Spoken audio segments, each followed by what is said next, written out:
wait for that to finish.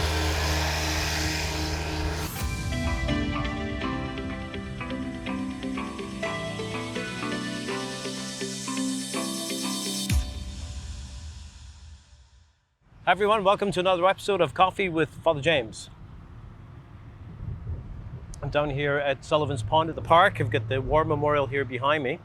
And folks, I just want to update you on something I spoke about a couple of weeks ago, and that is the fact that we have a refugee family arriving fairly soon. We don't entirely know exactly when, but the time is getting close. Now I want to give you a little bit of a history of refugee sponsorship. Refugee sponsorship, at least in Dartmouth, was spearheaded by Father Tom White, one of the pastors here at St. Peter's Church, and he was very passionate about sponsoring refugee families. In fact, my mom and dad in our home parish at John the 23rd were very passionate about refugee sponsorship, and my dad really admired Father Tom for his work in this area, and my dad was involved in the refugee sponsorship for years and years here, right here in Dartmouth. So Jesus says, I was a stranger and you welcomed me. And I think as we continue to do that, to offer hospitality to those who have been driven from their homes, driven from their countries,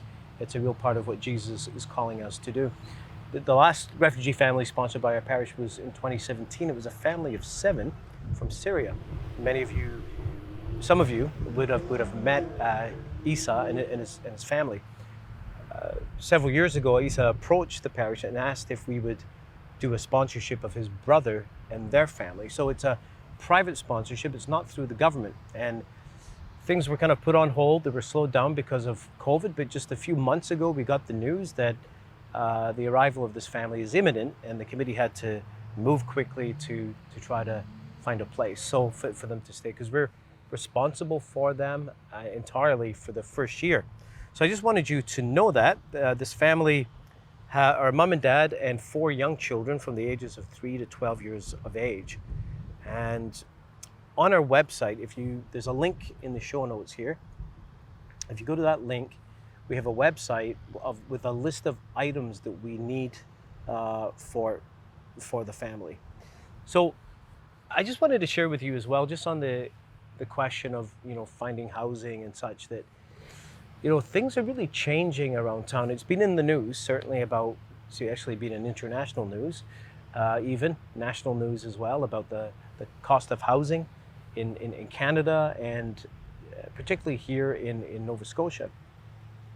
And we feel the shift here at the parish office. The last number of weeks, we've had phone calls 2-3 times a week, not just from individuals seeking assistance in finding a place to live, but actually families. Like last week, we had a call,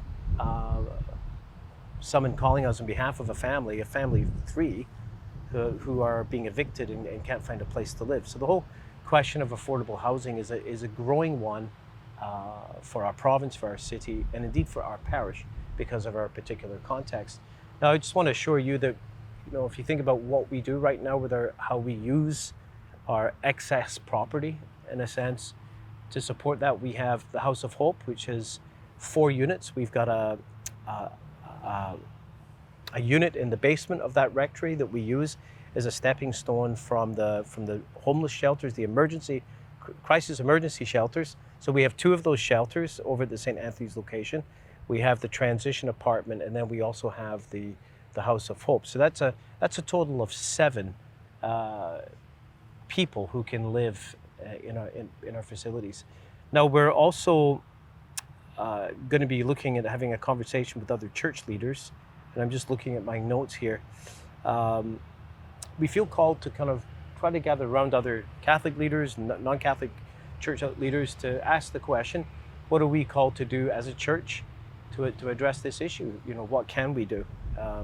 We're also in conversation with some of the civic leaders in our area as well. So I want to thank you all for your support, the support in the past years of the refugee families, and the support that I know you're going to give to our committee in the coming months when we get news exactly when this family will arrive. And to all the members of the Refugee Committee, thank you for your commitment to this very important cause. God bless everyone. Take care.